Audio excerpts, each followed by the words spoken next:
Bonjour à tous, bienvenue sur cette nouvelle vidéo. Aujourd'hui je vais vous parler donc des bases du crochet, le matériel qu'il faut avoir et les points de base pour commencer. Le matériel qu'il vous faudra, bien entendu, ce sont des crochets. Donc moi là les deux que je vais vous proposer, je les ai achetés à Action. Bien sûr après il y en a d'autres que vous pourrez acheter soit à Centracor, soit sur Amazon.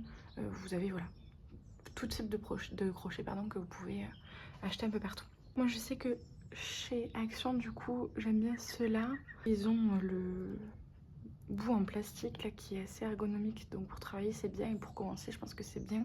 À savoir sur les crochets, chaque crochet est numéroté, donc ça va du plus petit au plus grand. Donc moi le plus petit que j'ai c'est 2 mm, mais il y en a de 0,5, il y en a de 0,2 mm pour vraiment un travail très minutieux. Le plus gros que j'ai c'est du 10 mm, mais c'est pareil, ça peut aller jusqu'à 15 et beaucoup plus en fonction de ce que vous voulez faire. La taille du crochet correspond à une taille de fil, c'est-à-dire quand vous achèterez votre pelote, donc moi je l'ai pareil prise à Action. Quand vous achèterez votre pelote, à l'arrière de la pelote, vous verrez juste ici qu'il y a donc un dessin de crochet et un dessin d'aiguille, parce que vous pouvez utiliser la laine pour faire du tricot ou du crochet. Ici, vous voyez qu'il y a des numéros, donc 4, 5. Ça veut dire que cette laine-ci se crochette avec un crochet numéro 4 ou numéro 5. Donc ça, ce sont vraiment les choses à savoir pour commencer. Donc moi, ce que je vous conseille de prendre, c'est pas d'acheter un crochet à l'unité, parce que ça vous coûtera plus cher que d'acheter un kit.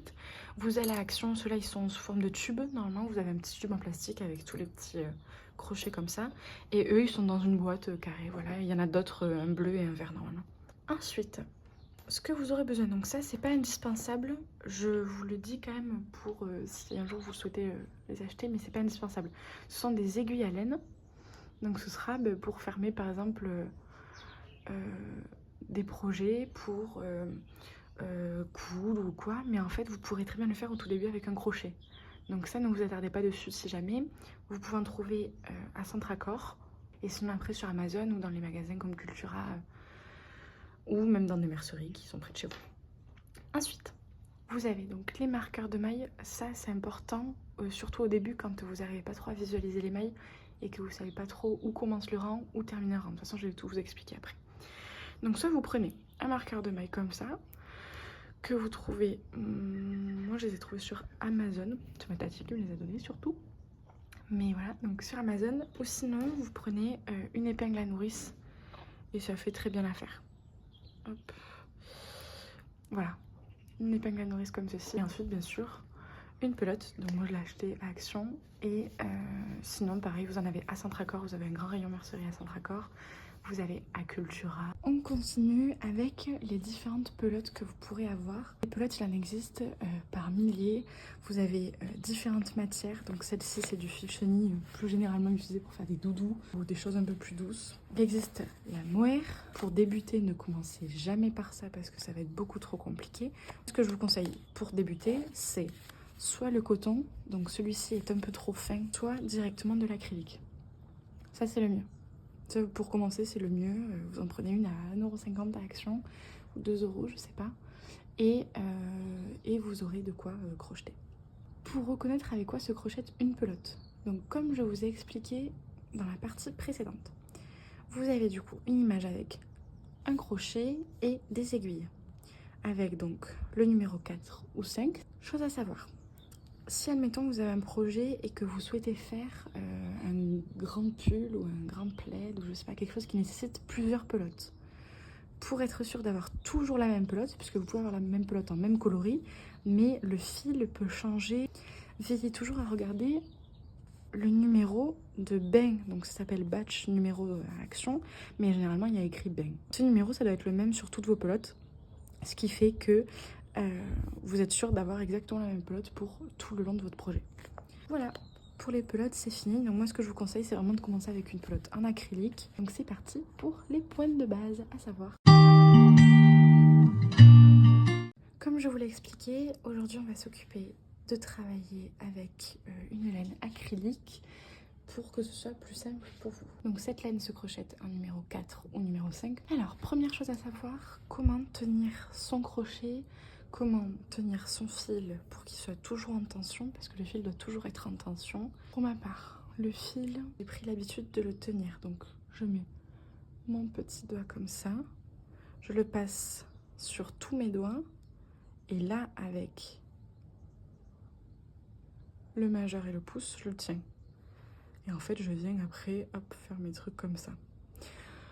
Si c'est trop compliqué pour vous, vous le tenez juste comme ça, dans vos 3 doigts. Et là, vous passez votre doigt là. Et pareil, vous tenez avec le pouce et le majeur. Ok? Moi, je sais que je préfère cette technique-là. Comme ça, là, je sais que c'est bloqué ici. Ensuite, pour tenir le crochet, c'est vraiment propre à chacun. C'est vraiment vous, votre ressenti, comment vous sentez. Si vous sentez que comme ça, c'est mieux. Si vous sentez comme ça, c'est mieux. Si vous sentez que comme ça, c'est mieux, je sais pas, vous faites comme vous voulez. Donc, on va commencer par la base. Comment accrocher le fil au crochet. Vous prenez votre fil. Vous faites une boucle. Voilà, juste vous avez fait ça et vous faites ça. Vous tenez ici au milieu et vous allez faire comme ça et passer une petite boucle à l'intérieur.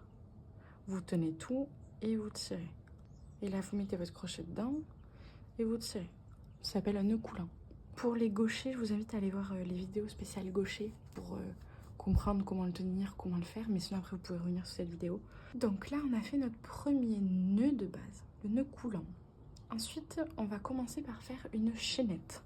Donc une chaînette, ce sont plusieurs mailles, l'une sur l'autre. Vous allez devoir passer le crochet dessous. Là, vous tenez bien ici pour que ça tienne un peu lâche ici. Vous tenez bien ici. Et vous ramenez dans la boucle. Vous tenez la nouvelle maille qui s'est faite. Vous passez comme ça. Dessous, puis j'attrape dessus. Et je ramène dans la boucle. Je ne sais pas si vous voyez mon doigt. Donc là, je le tire. Le fil est tendu. Quand je fais ça et que je le ramène, mon doigt se plie un peu pour laisser du mou. Comme ça, le fil vient plus facilement. Hop, et je ramène. Hop, et je ramène.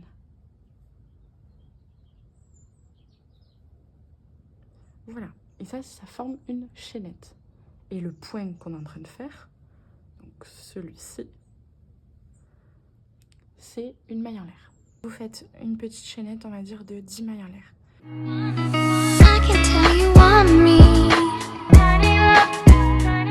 Donc voilà, j'ai continué, j'ai fait ma chaînette de 10 mailles en l'air.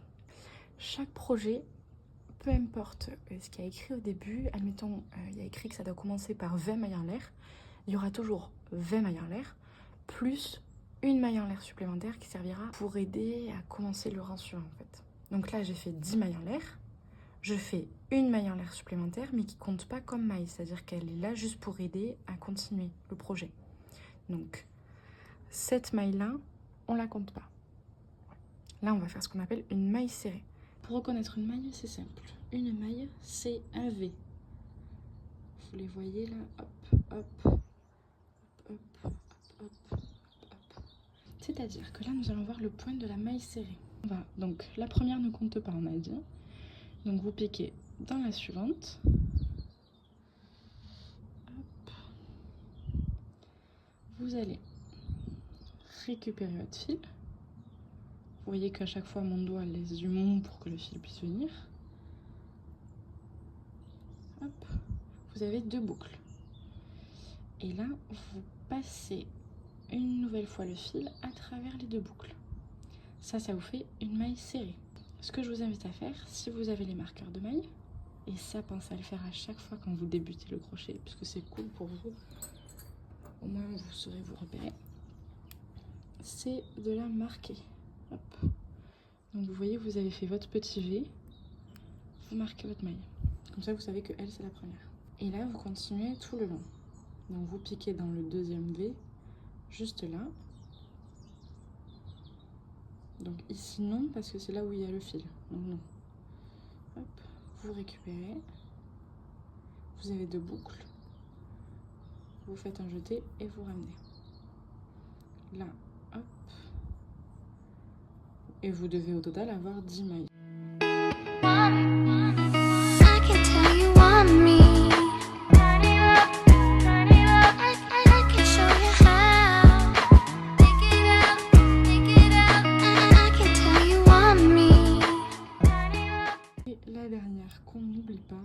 qui est souvent compliqué quand on débute. Hop, vous faites ça, et voilà. Donc là, vous avez fini votre premier rang de mailles serrées. À chaque fin de rang, donc déjà, ça se crochettera toujours de la droite vers la gauche. Pareil, il faut voir pour les gauchers comment ça se passe pour vous. Chaque fin de rang, vous faites une maille en l'air. Donc ça, c'est ce qu'on a vu juste avant. Hop. Là, on va juste faire pivoter le projet. C'est-à-dire que notre crochet est là, on va juste, hop, pour recommencer à crocheter dans ce sens-là. Ok. Là, vous voyez vos V. Ils sont dessus. 2, 3, 4, 5, 6, 7, 8, 9, 10. Donc, pour cette deuxième partie, on va voir la maille coulée. La maille coulée, ça va être surtout la maille pour fermer les rangs. Donc souvent quand on va crocheter en rond, ça je vous expliquerai aussi après, mais voilà. Donc une maille coulée. Donc là vous voyez, vous avez vos V. Vous allez passer dedans et traverser. Ok. Vous récupérez votre fil. Vous avez vos 2 boucles, comme la maille serrée juste avant. Sauf que au lieu de récupérer le fil et repartir dedans, vous allez juste récupérer votre boucle et passer dans la boucle d'avant. Et donc là pareil, on continue. Donc vous avez votre V qui est là. Vous passez dessous le V. Vous récupérez votre fil et vous passez dans la boucle. Hop. Vous faites ça jusqu'au bout.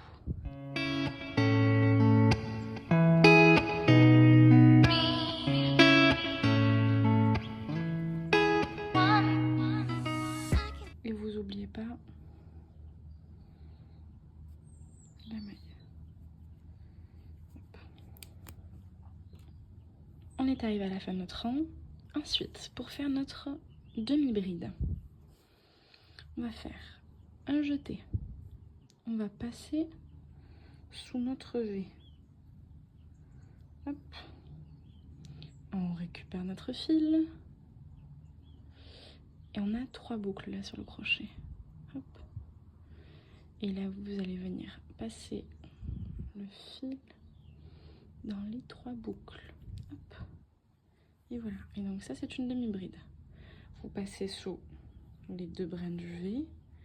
Vous ramenez le fil. Et vous avez 3 boucles. Vous passez dans les 3 boucles. Hop. Vous faites un jeté. Vous passez sous les 2 brins de fil. Vous ramenez. Et vous faites ça jusqu'au bout.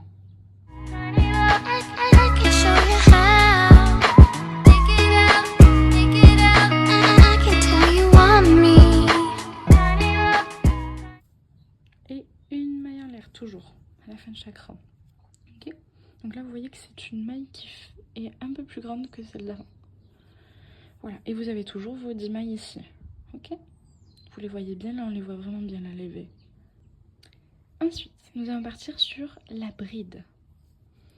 Alors, pour faire une bride, vous faites pareil que le début de la demi-bride, vous faites un jeté, vous passez sous votre V, vous récupérez le fil, vous avez vos 3 boucles. Au lieu de passer dans les 3 directement, vous allez faire un jeté et passer juste dans les 2 premières. Vous sortez, il vous en reste 2. Vous refaites un jeté, vous passez dans les 2 dernières. Ça, c'est une bride. Voilà. Et là, vous continuez pareil jusqu'au bout.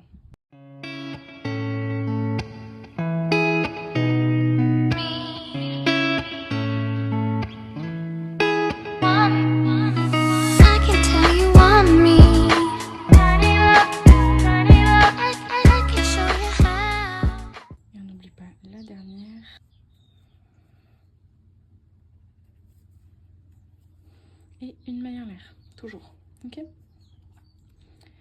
Voilà, et ensuite la dernière qui reste à voir, c'est la double bride. Donc vous avez compris, c'est tous de la même famille. Vous allez faire un jeté, 2 jetés, ok, double bride. Vous allez piquer juste là, ok, vous voyez que c'est votre premier V. Donc vous piquez ici, hop, vous récupérez votre fil une fois. Vous avez, hop, 4 mailles sur le crochet. Vous passez dans 2. Vous avez 3 mailles. Vous passez dans 2. Enfin 3 boucles, pardon. Hop. Si vous vous trompez, c'est pas grave, vous repassez dans celle où vous êtes passé en trop 1. Et vous passez dans les 2 dernières. Donc en fait, vous allez passer, c'est comme si vous faites une bride simple, mais où vous repassez 3 fois en fait. Un jeté, 2 jetés, je pique dans ma maille, je récupère, un jeté, je traverse 2, un jeté, je traverse 2, un jeté, je traverse 2. Ok? Un jeté, 2 jetés, un jeté, je traverse 2, un jeté, je traverse 2, un jeté, je traverse 2. Et on continue jusqu'à la fin.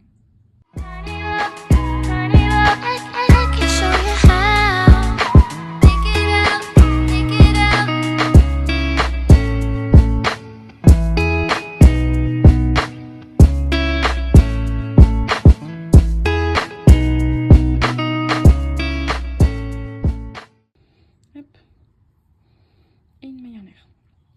Vous pouvez arrêter le fil dès que vous avez fait une maille en l'air. Vous coupez votre fil et là vous tirez votre crochet. Vous serrez et vous avez un nœud. Ok ? Et voilà, c'est la fin de cette vidéo. J'espère qu'elle vous aura plu, que vous aurez appris plein de choses. Pour les prochaines vidéos, je ferai le cercle magique, qui est l'ennemi de tous, je vous l'accorde. Et ensuite, on verra voilà, augmentation, diminution. N'hésitez pas à vous abonner si ça vous a plu et à laisser un petit commentaire et un petit j'aime si ça vous a plu également. À bientôt!